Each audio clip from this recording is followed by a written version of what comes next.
Welcome to another edition of Rick and Bubba University, the podcast. Bubba, we've had a couple of weeks hiatus on some vacation time, and now we're back, and we're going to get to talk about a topic that is so important. You know, we get this a lot on the big show during the week, and if you're not familiar with that, if this is your only experience with us, this 45-minute podcast, we host a radio show that is heard on a bunch of radio stations around the country and streaming services and YouTube and all that.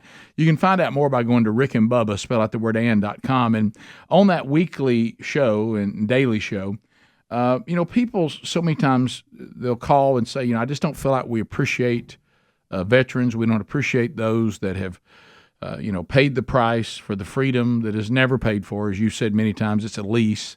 What are some of the things that we can do? And after they've served us and after they've been through trauma, none of us feel like we do a very good job of taking care of them. There's all kinds of debates about that. I know the government always says, well, if you vote for me, I'll take care of our veterans. And, it just seems like that never really happens, or it's not really ever well done. But, a lot of times you have to take this burden on yourself and say, well, you know what? I'm going to do it on my own, and we're going to meet such a person, Major Scott Huesing, who has served our country, and I'm talking about served us well as a proven combat leader. He's retired United States Marine Corps infantry, a major, 24 years of honorable service, good night, both enlisted and as a commissioned officer, 10 deployments over 60 countries, numerous deployments to Iraq, Afghanistan, the Horn of Africa. He has conducted and led and planned hundreds of combat missions under some of the most challenging conditions. He is the best-selling author, and we'll talk about this, of his book, Echo in Ramadi, the first-hand story of U.S. Marines in Iraq's deadliest city.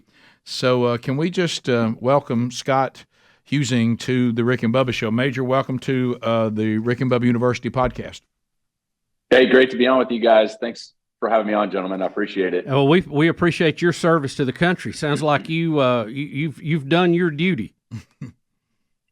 I did what millions of other great Americans from a very small segment of our population have done, and proud to have served along so many amazing men and women during my 24 years. So thank you.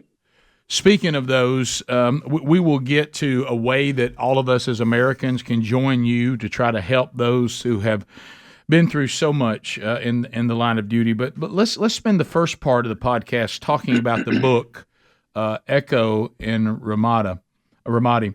So tell us about the book for those who have never heard of it. It's obviously done quite well.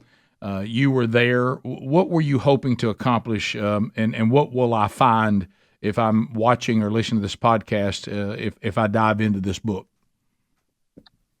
The book, although you look at the cover design and you can see it's got this badass Marine on the cover. It looks like he's going to kick your door in the middle of the night, which we are trained to do. But honestly, I wrote that book as a tribute to the brave men and women and the families and all the people that support us while we fought under some of the most dire conditions in the deadliest city of Iraq. But the book has really become more about this power of human connection that we share together by knowing so many similar people.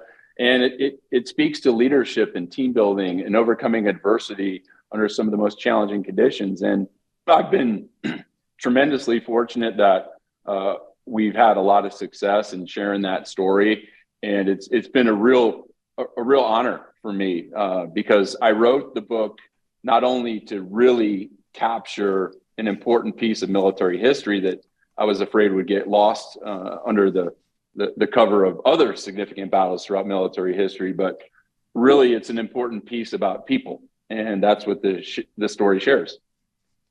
So when you put this out, I know that when you talk about you had different deployments, but obviously Iraq and Afghanistan, there's so much political back and forth on both of these places. And obviously it's like we started out after the attack on 9/11 and everybody was all in. Yeah. And then when you guys started doing what would be our response to being attacked, over time, it started becoming more and more political. And I know that's not the first time that's happened with conflict. My father-in-law is a Vietnam veteran, and he talked about what it was like when you're serving and you're trying to stay alive and you're trying to complete your mission, and all of a sudden, all the politics and the politicians and all the people start playing games with really what is your life. And is that one of the reasons? And you kind of seem to allude to it with the book, that we need resources like from people like you that were there to be sure that we understand the truth versus some of the propaganda that goes with all this? There was a lot of controversy, especially after we pulled out miserably from Afghanistan. Yes. And having served in both theaters. My message was the same to every veteran that served at the ground level, at the tactical level, is they were absolutely 100% and should be justifiably proud of what they did, because for them it was mission success and they won. I'll make no mistake about that. The failures lie at the strategic and political and administrative levels. And despite what your affiliations are politically, and I'm very apolitical, I don't dive too deep into it, but the wars in both countries were really lost, not by one, not by two, but by three administrations. So this is a long war that we fought over 20 years and lost thousands of lives, and even triple, quadruple that in suicides after they came home. So for us at the ground level, the guys kicking the doors in and doing all those things, and also feeling some of the fallout of those administrative decisions, it really was, like you said, a matter of survival every single day. Because when we were fighting in Ramadi, it was against a very well-trained enemy force at the height of the insurgency in 2006 and 2007. And it wasn't a matter of if we were going to get in contact or fight, it was when and how often. And on most days, it was 3, 4, or 5 times a day in direct contact with a very well-trained insurgent force. And had it not been for the leadership at every single level, from my lieutenants down to the most junior Marines and soldiers that fought under my command of over 250 soldiers and Marines, I wouldn't be talking to you today, because I'll tell you guys, those men took care of each other and me better than anything I'd ever experienced in my life. So out of all the deployments I had, that fight and that deployment was, as an infantry company commander at the time, probably the pinnacle of my career. But again, you're in survival mode. So you're not thinking about politics. You're thinking about making sure that you're getting the mission accomplished. And, you know, for me, my metric of success was bringing as many Marines home alive as possible. Major, let me ask you this. I mean, I guess in a perfect world, it would be great if every soldier was back home in the U.S., but being deployed, being around the world kind of goes with a job. And, you know, to the people that thought we needed to bring the soldiers home out of those two combat zones, I never really understood the thought process on that when we still have military bases in Germany and Japan. What are your thoughts on that? Bubba, you are lighting candles in my church, because I wrote an article about that, and the fact that we had been extremely poor students of history. Wow. Looking at our successes in the European and Pacific Rim theaters of operation during World War II, where we not only went in and conducted conventional war, but we stayed long after to rebuild and really show them what right looks like. And I think that at the outset of both wars in Iraq and Afghanistan, we didn't have a plan for that. It was almost a plan for failure. And I think if we look back at our history and had been good students of our history, wouldn't be reeling from some of the criticisms and the sense of loss and despair that some of the veterans have, that the American citizens have about our misgivings of going into Iraq and Afghanistan. But I think it was a proven method of what right looks like. Because I'll tell you, one of the things Marines are great at is we go in and we're masters at breaking stuff up. But you know what we're really bad at? Building stuff up. Right. So we didn't have people in place, and I'm a firm subscriber to, you have to have the right person for the right job for the right reason. And I don't care what you have in between your legs. I care what you have in between your ears. as far as being a great leader on the ground and making change and improvement to an entire culture, two different cultures that we really disrupted over 20 years. So that was an important oversight, I think, in the grand scheme of things. We'll come back. We'll continue our conversation with Major Scott Huesing on this edition of Rick and Bubba University. This is the Rick and Bubba Show. Watch more at blazetv.com/Rick and Bubba. Rick and Bubba, Rick and Bubba. Back on Rick and Bubba University, our guest is Major Scott Huesing. Scott wrote the book Echo and Ramadi, and you can get it wherever books are sold. But we were talking about what you and I have talked about on the show, Bubba, and apparently the Major agrees. This notion that somehow we go in, we get into this conflict, and then we just leave. That certainly was not our plan of success in the wars that we're all very proud of, Right. And we see great long-term success. Two of our best allies now. Right, and so we agree on that. But I want to get in, since you being a leader on the ground with infantry, with Marines, and with soldiers. So, what kind of person are you looking for? And what does a person have to have? And I know we're going to get to the latter half of the podcast where you're going to say, well, some of them are struggling, and we know that, and we want to talk about how we can help. But what does a person have to be in that kind of conflict and handle those situations as a Marine or a soldier? What are you looking for as their leader? Well, over my 24 years, I could teach people a lot of things. Rick, I could teach you how to shoot your rifle straighter, how to run faster, Sure. But I could never teach Marines one thing. I could never teach them how to care. And if you care at the beginning and end of every day, that's really what sets you apart, no matter what your job is in the military.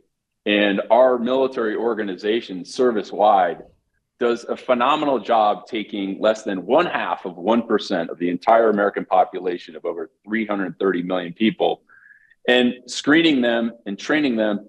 And it is the best talent that we have. And we're in a state right now in America that our military recruiting establishment is really suffering. Yeah. And I've really taken it upon myself to try and help solve those problems by working with some private companies to help our military recruiting establishment bring in the best and brightest talent. But the people that I had under my command, and any commander under those types of circumstances, they're some of the best trained, the smartest young men and women. They're innovative and aggressive. And I think they don't shy away from that. And that's one of the great things that the Marine Corps does, especially, is those are the types of people we want. Fearless, aggressive. And, the other thing that they do well is Marines take orders very well. And before they were thrust into that type of environment, I sat all of my Marines down before we crossed the line of departure. And I did one thing. I ordered them to kill. And that's not a natural act, Right. to take another human life. And I never wanted them to hesitate when it came time for them to put the stock of that rifle in their shoulder, look through the sights, and make that life-changing decision Right. for both, that they would do it and squeeze that trigger. And because they're masters of so many things, but also taking orders, I wanted that burden to be mine and not theirs. And that was not an original thought. It came from years of great mentorship and leaders that I had benefited from as well. Major, the recruitment problem, and that has been well documented and talked about. When you're having those kind of issues, what do you think is the biggest holdup to the recruitment numbers we're not meeting right now? What do you think is the biggest problem? Well, there are multiple facets to this crisis, and I'm not even going to call it a problem because I was having a good friend of mine talk to the commanding general of the U.S. Army Recruiting Command, and he was very specific. He said, is it a problem or is it a crisis? He says, no, it's a crisis. The U.S. Army failed to recruit 22,000 soldiers last year. Wow. The Marine Corps said they made their goal, but what we really did was we adjusted the total force requirements.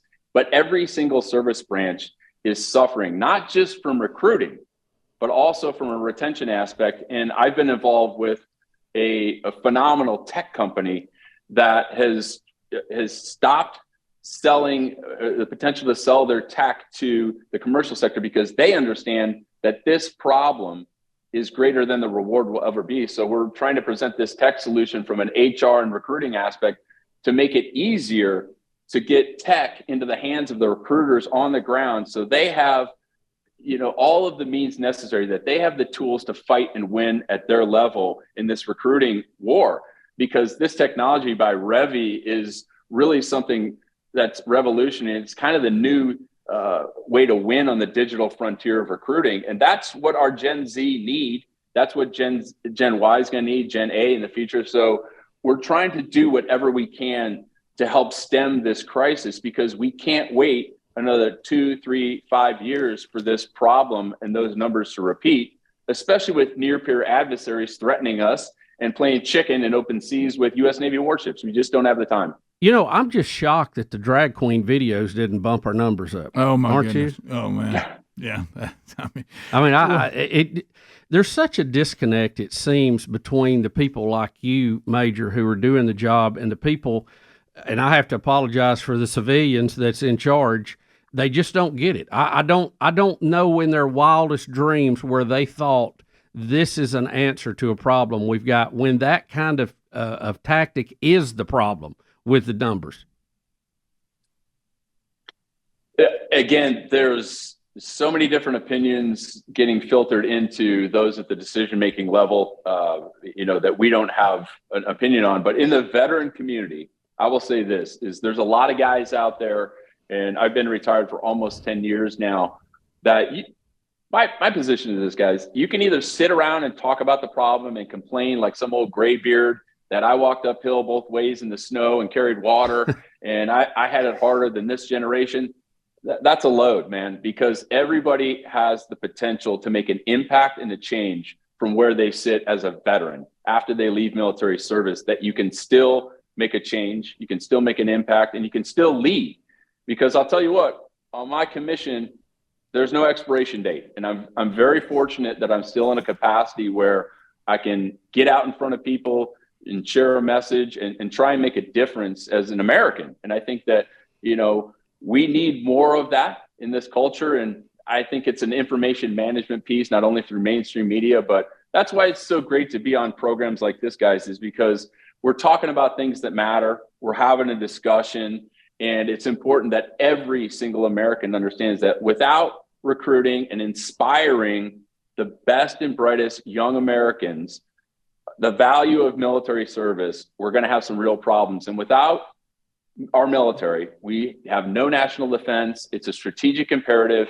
And without that, nobody enjoys free market enterprise. That's the big picture. Yeah. It's a reality that's right on our doorstep, because I love getting in front of crowds of 8 people or 8,000 people and talking about, this rhetoric, how I sleep well at night, knowing that I trained this generation of warfighters that are manning the rails of these ships and machine guns now. But I'll be honest, that rhetoric will change if we don't start improving our recruiting and retention efforts. It's just a fact. Well, I will tell you this, and you know this, and it sounds like you're being very helpful, because you're 100% right. And I, in my humble opinion, but we've been doing marketing for a long time, and I have young males that are at the age that they would be considering, serving in the military. And the thing you got to understand about the young people of the day, and you hit on it, we can trash them and talk about them, say they're not tough, say they're not this, say they're not that. And there's certainly some truth to some of them. But it doesn't represent all of them, and that's the ones you want, the ones it doesn't represent. But let me tell you what the message they want to hear. They are not like us. They are not. They really have no interest in having a big house, multiple cars, lots of money, wearing the latest trends. Their big goal is for their life to matter. They want to be involved in things that matter. And they make a lot of efforts at things just searching for their life to mean something. They do not chase the American dream the way we did growing up, about a prestigious job, prestigious car, prestigious house. That doesn't mean anything to them. Stuff doesn't mean anything to them. What they want is for their life to matter. And what the military needs to do is to communicate to the best of these generations that serving in this branch of the military, whichever one they feel called to, matters. If you want to have a life that matters, Here is a place where your life will matter. But then we got to do the job on the problems we talked about from the civilian end, that when they hear that message, they actually believe it. That if they go and sacrifice themselves, it matters. And I know that'll get into the last half what we're talking about. I think what really bothers people is when they do this and they feel called to do it and they answer the call. They're not looking for applause, but they are looking for us, the American people and the civilian leadership, to tell our military when we decide to get involved in a conflict, go win. I couldn't agree more. You're 100% spot on. And that type of messaging, I think, is relatively absent from how we're addressing this generation. And one of the things we've really been talking about in this conversation is how to do things this way, not the way we used to do it, and adapt and improve and provide this technology so we bridge those gaps that traditional antiquated methods really thought were effective. Because I'll be honest, I talked to the guys all around my community. The way I was recruited when I enlisted in the Marine Corps with pull-up bars and guys in uniforms, and I picked up the phone and heard my buddies rope me into joining the Marines, that's gone. We have a new digital frontier, and every 17-year-old lives on their phone, and that's where we need to access them digitally. And there's another problem that we've identified too, and you tipped into it, was our legacies. People like me and others that have children are almost hesitant to really be the best endorsers of what military service provides and the benefits, and they're apprehensive to tell their kids to join it. And I don't think that's indicative or an indictment on military service itself or any of the branches. I really think it's an indictment on the senior and administrative leadership, and the lack of clarity and messaging that they present on the global international stage about what our nation's military is capable of, and then the benefits from it. And that's what we are trying to do is, we'll tip into this with the ride, and what we do in the nonprofit is really share the greatness of what our generation is doing. Well, and just real quick, I'll tell you, I had a young man ask me not too long ago. It's back when we were pulling out of Afghanistan. We had all that debacle on TV. And I was asked, how can we defeat two world powers at the same time in 4 years and stay in Afghanistan 20 years and have to pull out the way we did in embarrassment? And that's a hard question to answer. I mean, I know the answer, but it's very difficult, isn't it? It's extremely difficult. And again, I mentioned the right person for the right job for the right reason. We really failed strategically about having some sort of plan to really build those nations back up after we left. And again, guys, it's a little bit of American hubris to think that we're going to go back into Iraq and Afghanistan, civilizations and cultures that have been around for 4,000 years. And it's a little bit of American hubris to think we're going to change that culture. And people will talk about, having Iraqi democracy or Afghan democracy. There's only one flavor of democracy. Right. It's not American. It's not British. It's not French. It's democracy. It only comes in one flavor. And we didn't empower them with the right tools and the timeline to really establish that. And we look back at American history, and again, Americans being Americans, it's a fast food nation. We want fast cash, fast cars, fast promotions, fast democracy. So we really didn't have the patience at the back end of these wars to really employ those plans. And I don't think we did at the outset, to be quite honest. We'll come back. We'll continue our conversation with Scott Huesing when Rick and Bubba University, the podcast continues. All right, so buyraycon.com. Go there right now. buyraycon.com/RickBubbaPod. We're going to save you 15%. Bubba, people are in love. We had a guy call the big show this week, say, hey, how do my Raycon earbuds sound? I hear y'all loud and clear. The sounded pretty good. Yeah, well, and the reason why is, premium audio brands, we want those. Earbuds are part of our lives now. We're all listening to content. We're listening to our music. We're doing this. We're doing that. We're listening to podcasts like this. But we sometimes can be duped into we have to pay a certain amount of money to get high-quality audio on our earbuds because it has somebody's name on it. That really isn't true. BuyRaycon.com/Rick and Bubba Pod. These earbuds from Raycon are as good as any and better than most. And let me tell you this, they're about half the price. And because you're listening to this podcast or watching this podcast, we can get you an additional 15% off at that URL. BuyRaycon.com/RickBubbaPod. You're moving around. There's a lot going on in the summer. They have the adjustable gel tips. They're much more comfortable. They have 32 hours of battery life, 8 hours of playtime. You can listen to what you want for about half the price of the other premium audio brands, but they sound just as good. And they have a 45-day happiness guarantee, so you really can't lose. Go get yours now. BuyRaycon.com/Rick and Bubba Pod for an additional 15% off. Rick and Bubba University, the podcast, our guest, the author of Echo and Ramadi, that we're talking to Scott Huesing. And of course, Scott's been telling us, we've been talking a lot, but we do want to be sure that we get into one of the main reasons we were going to talk to you today, and that is Ride for the Brave, and your incredible organization called SaveTheBrave.org. So unfortunately, Major, we do have a tremendous number of veterans that are committing suicide, and they're traumatized by what they've been through, and then of course some of the morale problems when they see the politics of it all, and they begin to question, was this worth it, and all the things that happened to me. Talk to us a little bit about Save the Brave. We started Save the Brave like many things in the veteran space, which were born through loss and tragedy.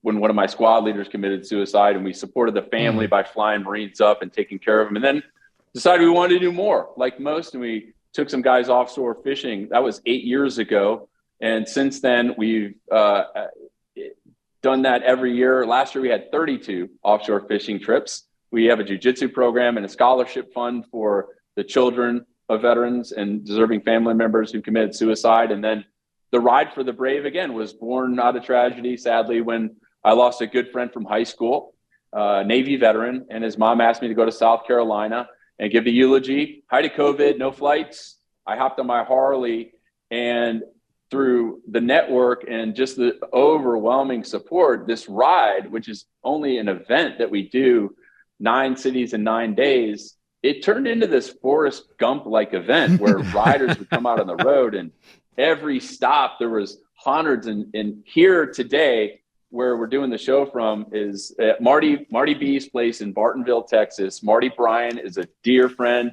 He's a tremendous supporter of our veteran community.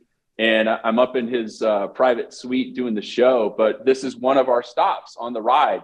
And I'll give you a quick example of how impactful this is to me, because if there's been one thing that the ride has shown, is that it exposes the best of the human condition. From me being ambushed at a gas station by the son of a veteran who reached in his pocket after eavesdropping on our social media post and hands me $40 and says, "Man, I just want to say thank you and buy your next tank of gas." And I almost cry telling that story every time, but that is one of the best examples. But when I rolled into Dallas, my radio operator, Chris Muscle, who's a firefighter, he's written in the book, in Echo and Ramadi, he said that they saved this place from burning down one night. So Marty was a little bit indebted to those guys. And it's a great story of, bringing a community together. But when I rolled in the first year, I tell you what, and this is to every veteran listening who thinks there's no support out there for the veteran community, we pit stop at American Eagle Harley in Corinth, and there was 200 motorcycles, and Lake City Fire, Denton County Sheriff, Argyle Fire Department, first responders, rolling red lights through North Dallas for about 45 minutes. And then we pull in here to Marty B's place, live music, 1,000 people, huge flags from ladder trucks. And I tell you, when I was rolling in, I looked in that tiny piece of glass on my handlebars and at the row of bikes behind me, and I thought, this is support. It doesn't get any clearer than this in that tiny piece of glass. And we've done that for the past 4 years. This is our 4th year riding. I'll be taking off next week from Temecula, California, all the way across the country again this year to Savannah, Georgia. And we'll be in your home state on Monday, July 24th at Siluria Brewing, and those guys are just knocking it out of the park. Our good friend Brian Singer, who introduced us as well so we could do this show, he's going to be there with a ton of veterans. Hellfighters Bike Club rides me in and out of town. It's just going to be a phenomenal event. But that's where we started, what we've done over the last 8 years, and kind of where we're at right now. So one of the things I really never thought about this until you laid this out. You're obviously, raising awareness and funds to help these families and these veterans, but I really didn't think about what you just presented. One of the things, if I was a veteran who had been in the front of all this and the action and the trauma, this is also showing me that there is a tremendous amount of support for what I did. Americans do care about what I did, and they do appreciate what I did. Because Bubba and I talk about this on the main show a lot. You saw this happen with Bud Light and some of these other companies. I think right now we've got to do a better job of talking to people about the real world, because I think they're believing in a fake world where, just like you look at that, these companies are being told by these people in the fake world that, the world has changed and you got to cater to this and this is what everybody's into now. And then all of a sudden they put the marketing plan out there. It's a total disaster. And they're like, wait a minute, I just put together a marketing plan for the fake world that was a total failure in the real world. And it's almost like you're doing the opposite. Hey, veterans, I know it may look bad and you see all this stuff out there. I'm going to show you in the real world that your fellow countrymen love you. We're not only doing that, bringing the communities that need to meet these warriors that fought and are active duty service members and first responders. But I'll be honest, the whole impetus of my involvement with this recruiting crisis too started with a friend of mine when I was down here in Dallas about all of the darkness and sadness and people drowning on commercials and parading amputees across Super Bowl commercials. We got to stop that. And I have been banging this drum now recently to really change that messaging and focus on the greatness of our veteran community and all of the amazing things they're doing. They're restaurant owners, they're businessmen, they're PhDs, they're writers sometimes and authors. And we have to focus on that. And I'll tell you why. It's just what we talked about earlier, is that this negative messaging about what's happening in the veteran nonprofit space is having a very direct and indirect impact on our military recruiting establishment. Because you get this, what 17-year-old wants to tune in, and they don't even watch commercials anymore anyway. So those are dead.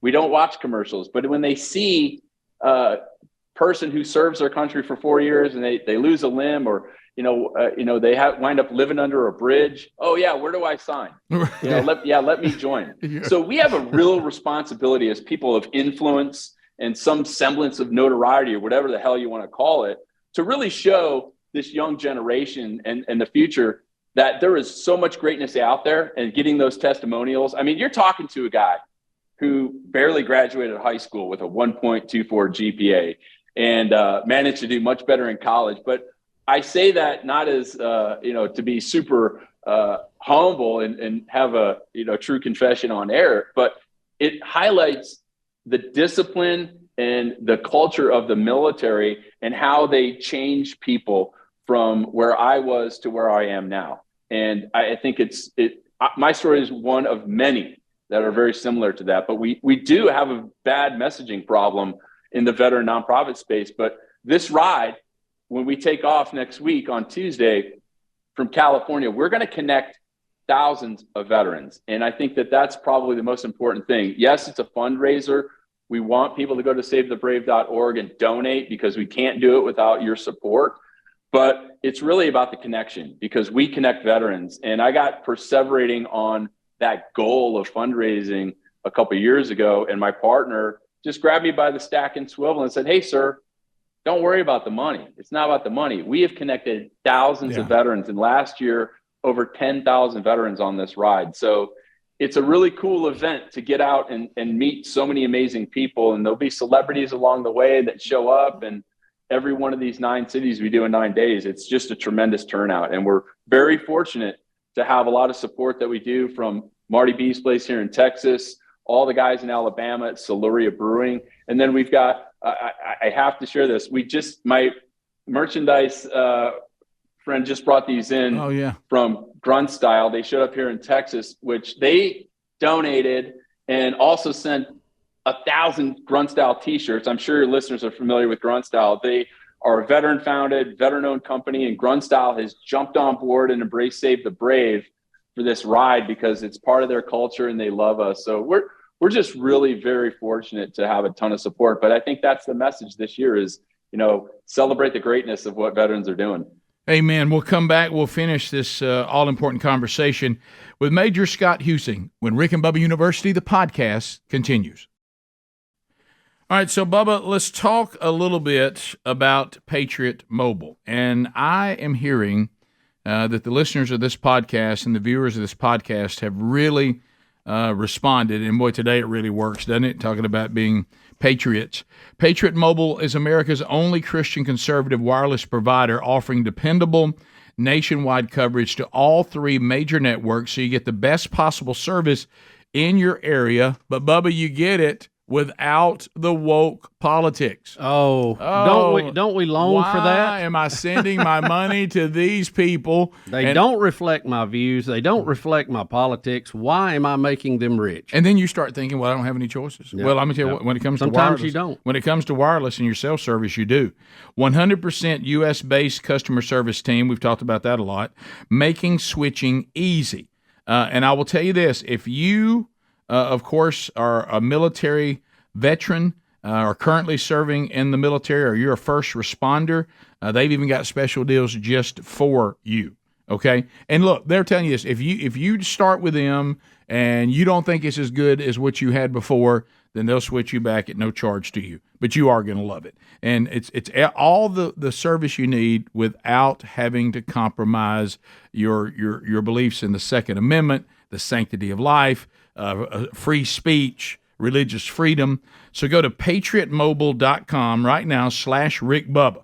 Let's get you set up. You get to keep your phone too, and your number if you want to. Okay? Go to patriotmobile.com /Rick Bubba, or you can call them 878-PATRIOT.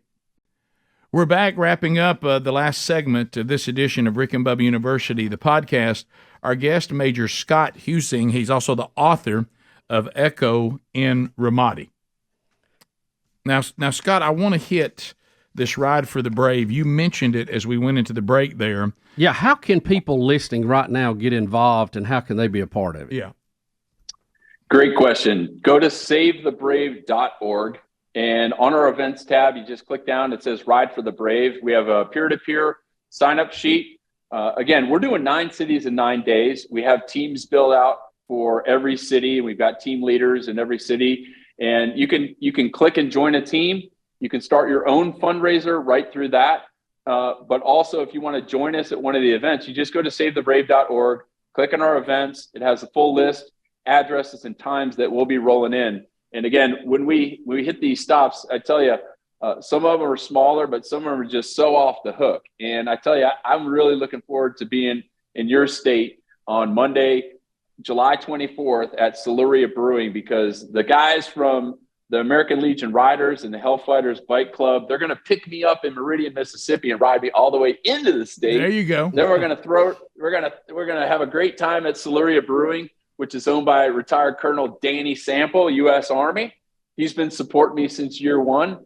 And then we'll throw down all night, and someone will grab me and put me to bed because I got to wake up the next morning, rinse and repeat. And then we're off to Fairburn, Georgia. But if you want to find out more about what we do, just go to savethebrave.org and click the events tab, Ride for the Brave, and you guys will be dialed in. And if anybody needs to get a hold of me on social media and ask questions, they can always find me at Echo in Ramadi on Instagram and DM. I'm really responsive, getting back to people's questions. And if I'm not, somebody will for sure. Well, and looking, it starts on July 18th and goes through the 26th of July, according to when you're hearing or watching this. And it really covers, Bubba, when you look at the show, a lot of different markets. Now, we're excited because Bubba and I actually live in the Birmingham area, so July 24th is when they'll actually be where we live. And you were talking about celebrities coming out. Bubba, this is where this is Speedy's world right here. I mean, this is his community. And, yep. I'm picturing him out there on maybe a Harley of his choice. Not that he can drive it. Let's not go that far, Scott. But maybe he gets to sit on one and get a picture made. And obviously, it's not far from where we live. So you can follow the timeline by going to that website. And Scott, you picked a good warm time of the year to head through Arizona and Texas, Alabama, and all. So you ought to be plenty warm. I get that. I get that a lot, Bubba. And people say, "Why did you pick July?" And my answer is always the same: is I didn't pick the month. The month picked me. And I tell you, it's become a bit of a metaphor, but it's also going to be my legacy to whoever takes the baton for me to do this ride in the future when I'm too old. But there are worse things in life than, and there's people dealing with a lot of stress and anxiety in their lives, not just veterans. Everybody's got their own issues, but, getting on your Harley and sweating in 110-degree heat through the southern route across this great nation and meeting thousands of amazing Americans that come out and support, who want to be led and want to be connected. It is a metaphor. And I tell you that'll be my legacy is everybody's going to suffer a little bit. And understand that, there's worse things out there. So as long as you're moving, when you're moving, it's a little cooler, keep right? That air. Now, sometimes it's going to feel like a hairdryer, but I mean, but that's all right. And leather and heat, aren't they just wonderful? Yeah, Arizona's pretty rough, and it was 117 last year, and it felt like somebody had taken a hot iron and was laying it on top of my thigh as I was riding. The sun was just brutal, but despite taking off every morning pretty early before we hit peak hours, man, it's tough, man. And you get to that southern smile down in Houston, Louisiana, and Alabama, that humidity is relentless. But we battle through. I stay hydrated. We got Hoist Beverage. They provide free product for us. Sunscreen and Wiley X, veteran-founded eyewear company. They have been huge supporters of what we do. I just can't thank all of our sponsors like Grunt Style and Wiley X and Hoist and Law Tigers, and then all the people that come out and support us, and you guys as well, and Speedy and Brian that tied us in so we can share this message of greatness and really get as many people out there in Siluria when we roll into Birmingham this next week. It's going to be great. I hope to see you guys out there. Speedy better be there. Yeah, look, if Speedy's not there, speaking of somebody who needs sunscreen, I don't know if you've seen his head. And also, if you wouldn't mind, Scott, since you go on that ride and I'm looking at your awesome beard, could you do maybe some post where you just stop at each city and then and you just produce what you can find in your beard? You just start pulling it out. Well, here's this. I don't know what this is, and because I bet that beard catches some stuff while you're rolling, doesn't it? Yeah, it sure does. So I might have to shore it up a little bit because there's a lot to tuck into the helmet. It adds heat, so I don't know. So we'll have to make adjustments. We got about a minute left. What bike do you ride? What type? I know everybody's going to ask that. Yeah, I got a Harley. It's a 06 Road King Custom. No windshield. It's all steel and leather, and I wear full leathers in the helmet. And I get a lot of flack from that. People trying to get me to get a upgrade bike, but when I'm bent over and I can't ride that sled anymore, I'll think about it. But we've got everybody coming out on the road with us, too, guys. Not just Harley riders. There's people on Spiders. If you're in a vehicle or a van and you want to roll with us from one of the stops, that's doable too. So we invite and try and be as inclusive as possible for everybody to get out and be connected to meet the team that's on the road and then show up at all the stops. But it's a very physical ride, not just the heat, but the wind and the rain in East Texas sometimes. And but we do it with love in our heart. Amen. And a real deep connection to our fellow veterans and the communities we serve. Well, we certainly appreciate you for what you have done and Amen. what you are doing. Amen. Sir. Thanks, guys. Thank you. Find out everything you need to know, but go to savethebrave.org. And, of course, it goes through a lot of Rick and Bubba markets out there in California, Arizona, Texas, big presence in Texas, because that's a big place to try to ride across, Louisiana, Alabama, and a couple of stops in Georgia. And for those of you that are in our home market of Birmingham, Alabama, there better be a huge welcome on the 24th. There in Alabaster, Alabama, where you listen to us either on ZZK or however you get the show. That's our home market, and we got to have a big showing. So find all that information there. And, of course, if you want to find the book and you don't already have it, Echo and Ramadi is available as well. So, Major, thanks for being with us today. As Bubba said, thank you for your service, and thanks to all the veterans who have served us so well. And we do owe you and them a lot. So this is a great time to say thank you. And then thanks to each and every one of you for being with us on this edition of Rick and Bubba University, the podcast.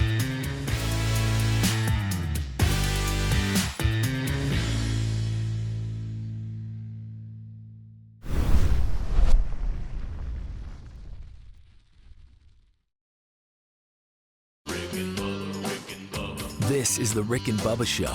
Watch more at blazetv.com/Rick and Bubba. Rick and Bubba, Rick and Bubba.